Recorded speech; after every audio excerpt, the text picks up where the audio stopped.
Alrighty, hey everyone, how's it going? Welcome back to another KonoSuba Fantastic Days video.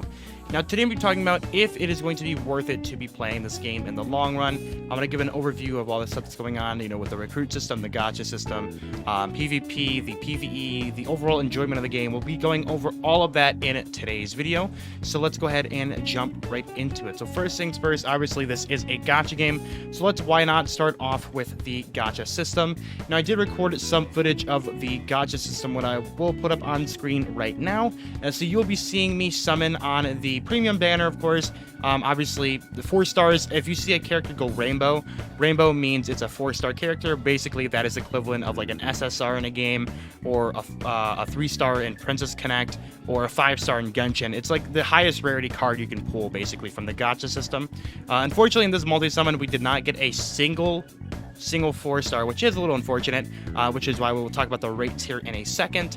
But I'll go over the gameplay because I think the gameplay is going to be the most important part of the game. I mean, a lot of people can deal with the gacha system as long as it's not too overbearing and too trash, as long as they enjoy the gameplay. So here is the premium banner. Now, as you can see, I have 50 out of 250 recruit points, which means you have to do 250 summons before you're able to get a guaranteed 4-star. So keep that in mind. The pity is 250 summons.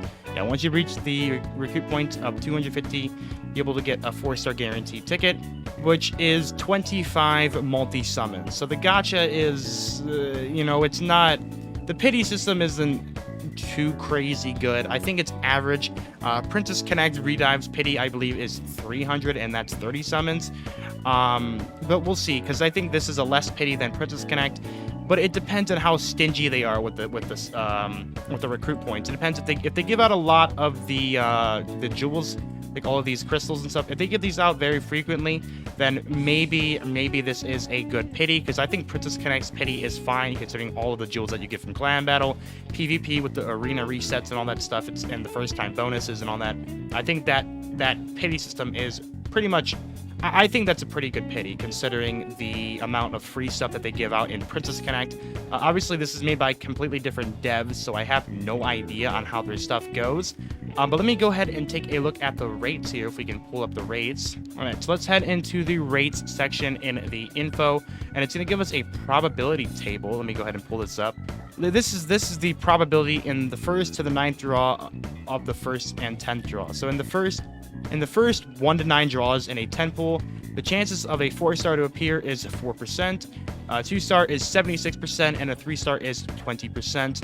And then for the 10th draw, obviously you're guaranteed a 3-star, 96%, and then 4-star is going to be 4%. So pretty much the rate on average is going to be a 4%, because it says the probability is sometimes not 100% because it is rounded to 4 decimal places. So the 4-star rate is going to be around 4% on average, which I think, considering that it is split between all of these characters here that are available, I think that is honestly pretty good.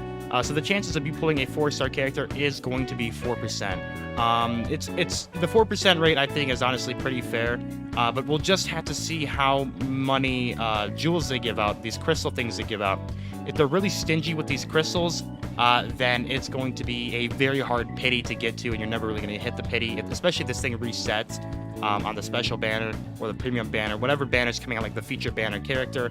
We'll see how it works, but so far, gacha system, it's pretty decent. I'd say it's better than I thought it was going to be, because everyone said it was running by a company that's not known for taking really good care of their gacha system. So maybe they have learned the lesson. Maybe this is good. We'll see how generous they are with the crystals. If they're very generous with the crystals, then I think this is a good pity.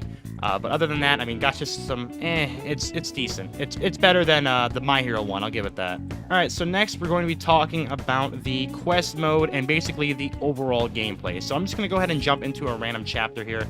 Obviously, there's team formations and all that stuff you can do. If we go ahead and look in here, so there's a bunch of team formations you can do. You got, frontline characters, you have your rear characters. When your character dies, these rear characters come in. You have a power level, you have suggested recommended power levels. You have type advantages and recommended elements, and it's elements, but I call them like types, like different typings and all that stuff.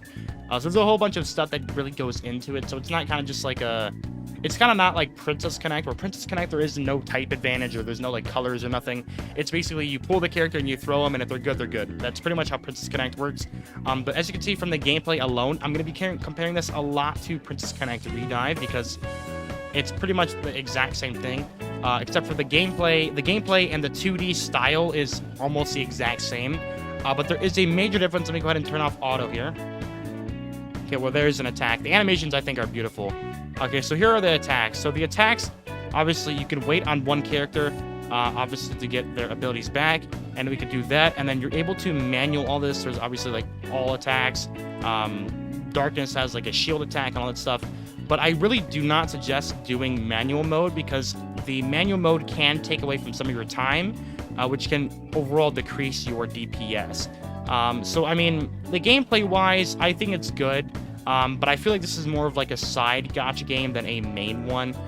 It feels a lot like, you know, you'd want to be spending the time maybe in the arena if you want to stay competitive. So the battle arena here, it's basically a side gacha game, and you're only going to be really coming back to it if you are a top competitive player. Like if you're in like the top 1,000 or 100 ranks or so and you're super competitive, then by all means, you know, go ahead and completely play this game all day, every day if you want to stay super competitive. But for most people, I feel like this is going to be a very, very nice side gacha game where you can kind of hop in whenever there's a big celebration going on, or pretty much you can just log in daily, do your daily stuff, log out, play for a little bit of time every day, barely an hour every single day.